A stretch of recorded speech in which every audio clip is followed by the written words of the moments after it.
Good morning, grade 3. I'm gonna start in the science subject, lesson 3, chapter 9, about solids, liquids, and gases. It's page 384. Let me start with defining matter first of all. The question is, what are 3 forms of matter? Before I'm starting with the forms of matter, let me re-explain quickly about what is matter. Matter is anything around us. Anything you can find around you is a kind of matter. Like this pencil is a kind of matter. Like the cell phone we use is a kind of matter.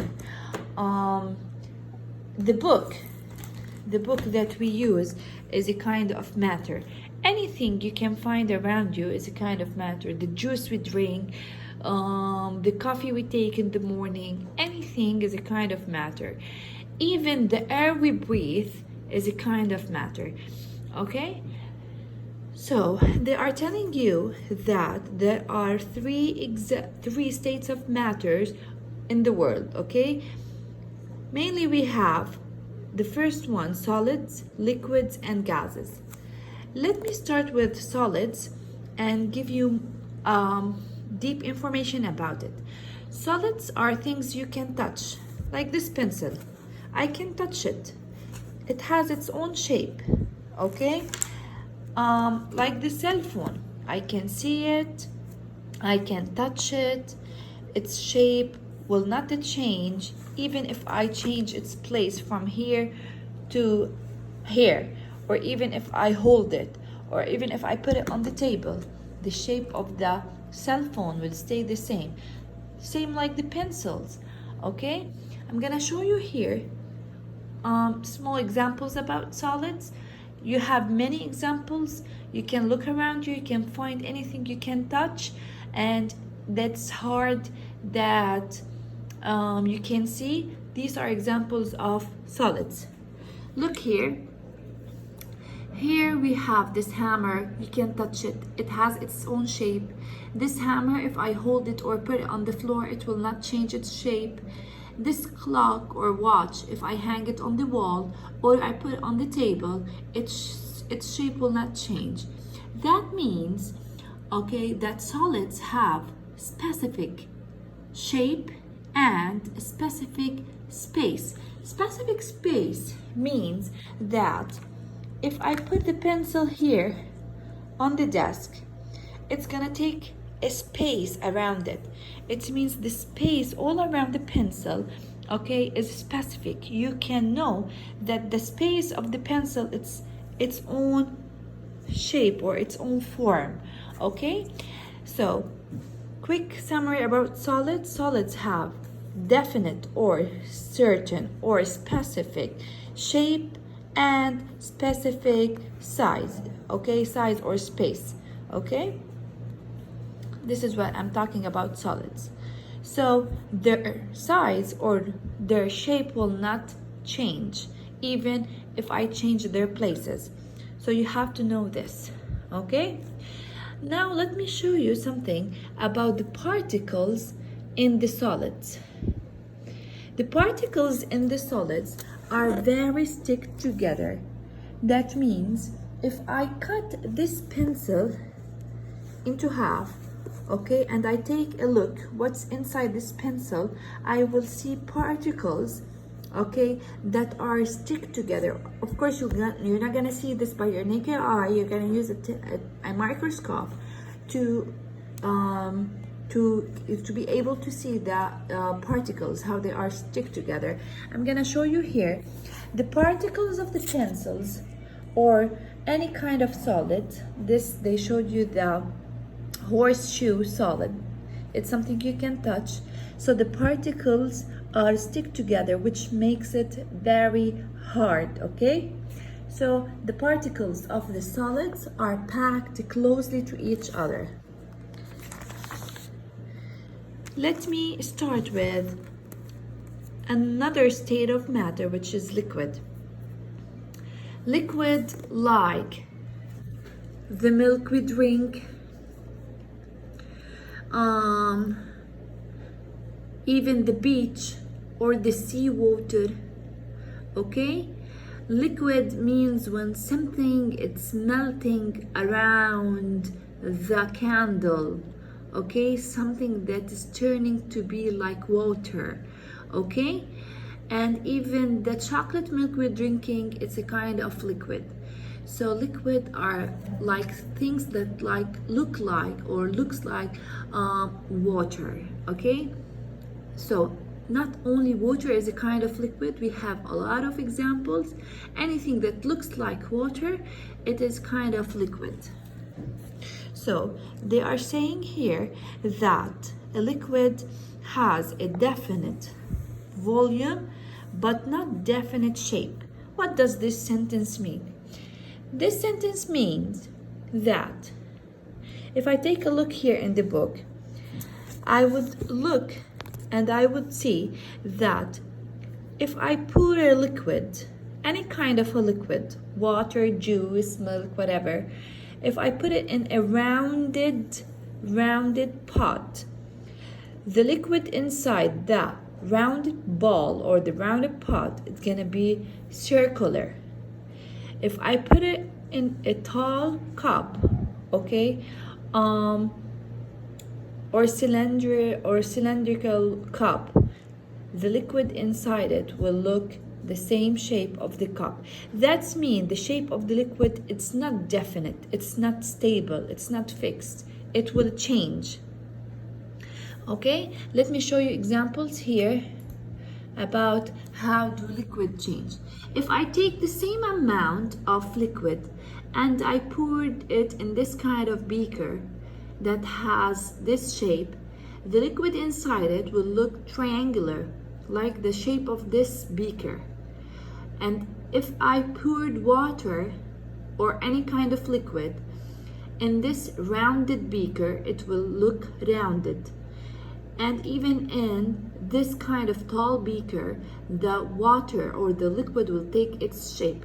So the shape of water is changing. That's why it's not definite, it is indefinite shape. So indefinite or not definite shape means shape is changing.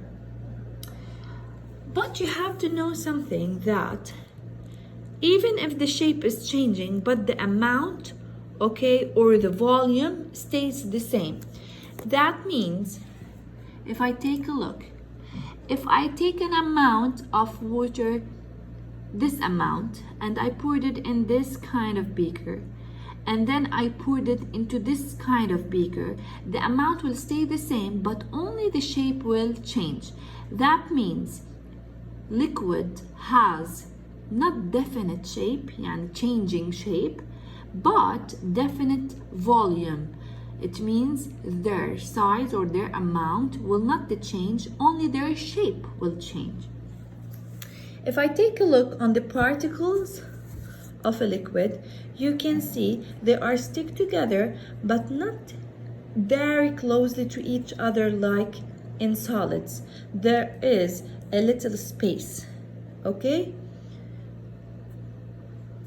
Let's move to the last state of matter, which is gas. A gas is found all around us, okay? In the room you are sitting in, there is gas, okay? So I'm gonna show you here some examples of gases, okay? Take a look here, please. So the steam that is coming out from a hot cup is a kind of gas. Fire or wherever, okay, is a kind of examples of gas. Let me show you another example of gases. You know the balloons that we blow, okay, to make big balloons or small balloons. So the balloons that you are blowing, you are putting inside them air or a kind of gas, okay?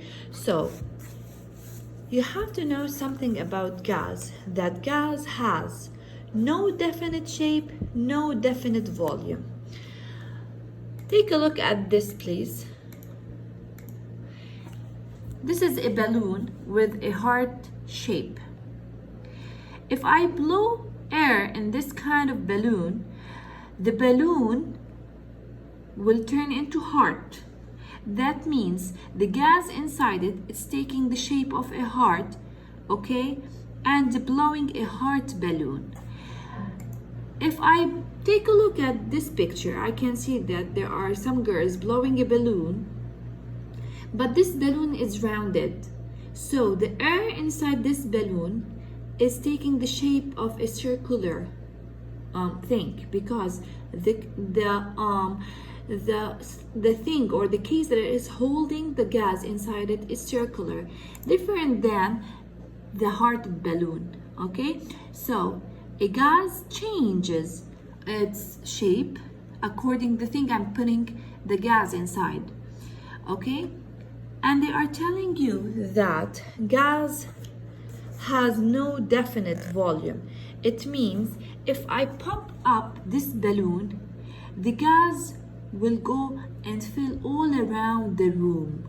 Okay, so this means that they don't go and stand in a specific size.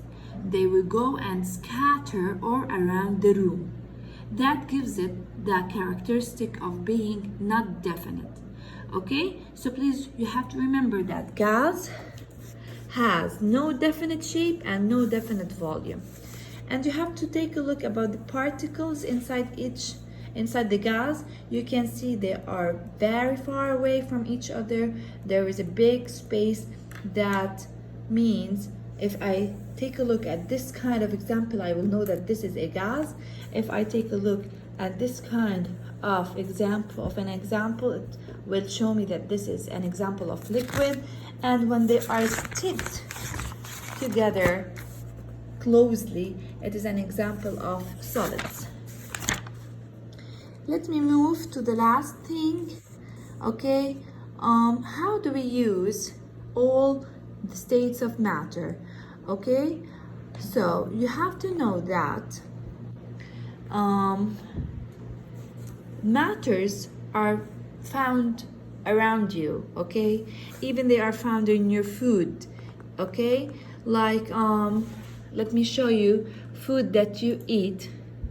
Okay, take a look at this example. Food we eat are kinds of solids. I will show you here on my laptop. Take a look here. So these are examples of food we eat. There are things we can touch. Their shape will not change even if I put them in the table or I put them in different places, in a ball, in a box. Their shape will stay the same. Okay? Liquid, for example, if I take up at this picture, you're gonna see the milk is an example of liquid. The food and the fruits and the vegetables are examples of solids. So even in the food, you may find the states of matter like liquid and solids. Okay, so this is our lesson for today. Please, if there are any questions, don't hesitate to ask. Hi again. Now I'm gonna move in the science subject to chapter 10, lesson 1, page 398. In this lesson, you're gonna study about the changes of states. In the previous lesson, we talked about the 3 kinds of states we know, which are solids, liquids, and gases. You have to know something, that inside of each of these states, there are something called particles. And as we said before, in solids, I'm going to write it as S, the particles are stick to each other. Okay, you can find small space between the particles. In liquid, you're gonna find a little bit more spaces between the particles. Okay? While in gas, the space gets bigger between the particles. Okay?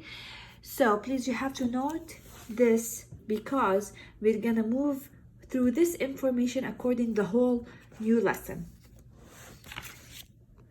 Now they are telling you what will happen to a matter if it is heated. When you heat it, it means you give it temperature. When you give something high temperature or you increase its temperature, it's gonna take energy. Okay? As if you are eating chocolate, okay, you will get more energy. It means you can run, jump, do whatever activity more than if you have less energy. The same thing in the state of matter. The particles, when they gain energy, they start to move. Okay? Let's see here. If I heat a solid, okay?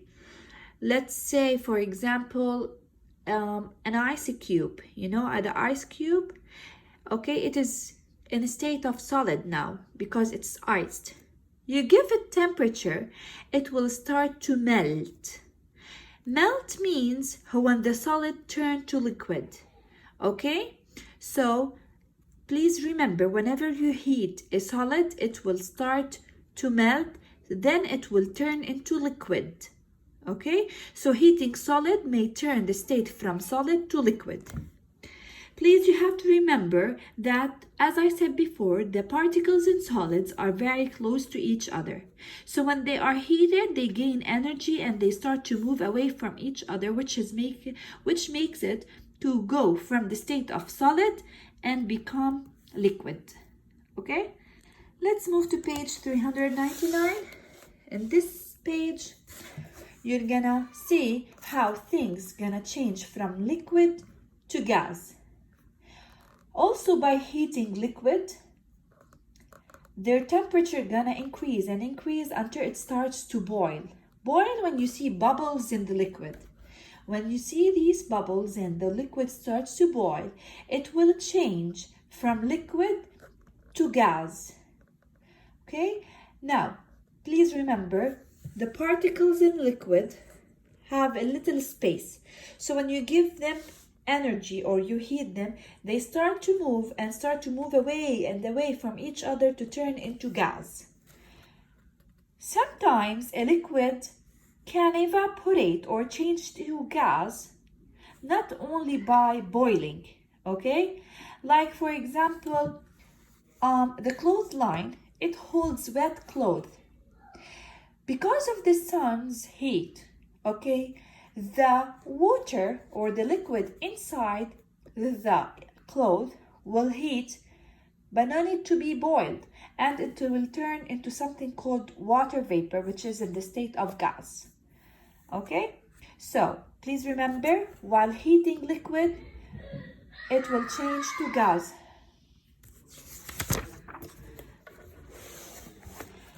Let's move to page 400.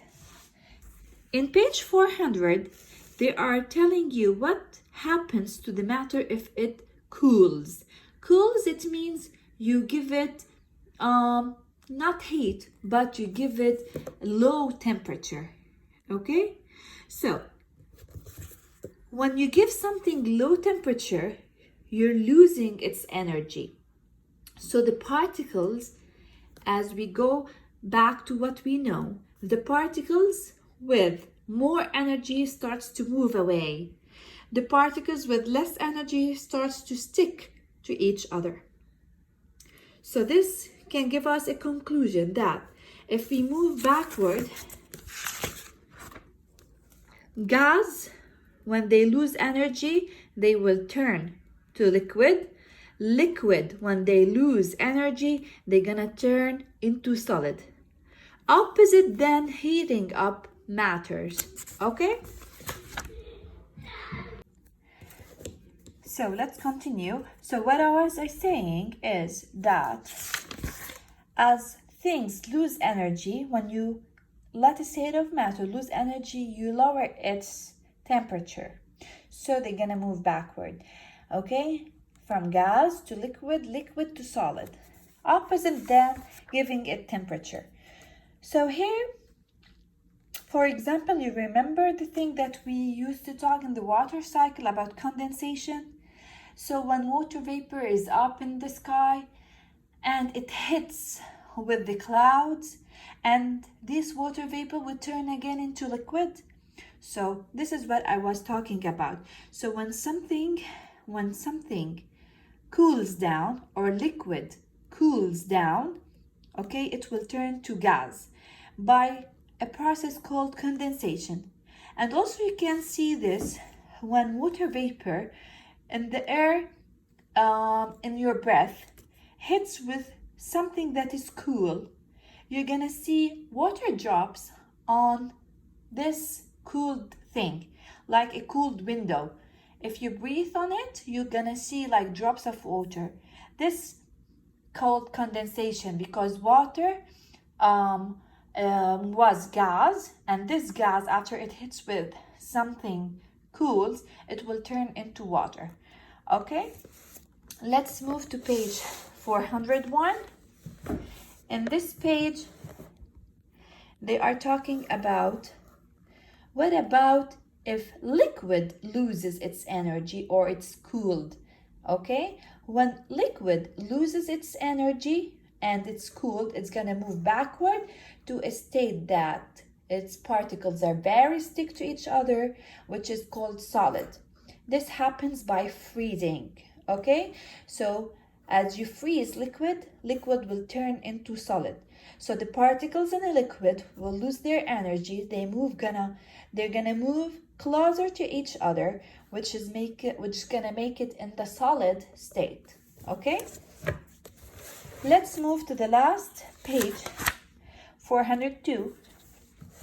They are talking about how is water different from other kinds of matter. Water is in the liquid state, but water has something special. Okay, so they are saying that the particles in the water, when they are freezed, okay, we all know that when water freezes, it's gonna turn into solid. So when the water freezes, okay, they're gonna take a special a special pattern. They're gonna gather, the particles gonna gather in a special pattern, okay, gonna stick together, okay, when they are freezed, in a way which makes it gets bigger in the size. That's why if you put a water in a glass and you put this water in the freezer, the water will expand because of the pattern they're gonna make, and will let this glass break or crack. Okay, so you have to know that when water freezes, it has a special pattern. The last information you have to know is that ice that is floating on the top of the water, okay, gonna keep the lake and the ponds, okay, gonna keep the water from the bottom of the lake not being able to freeze. That's why you can find a lot of animals and a lot of living things living in the bottom of the lake. Okay, this is our lesson for today. Please, if there are any questions, we are ready to answer.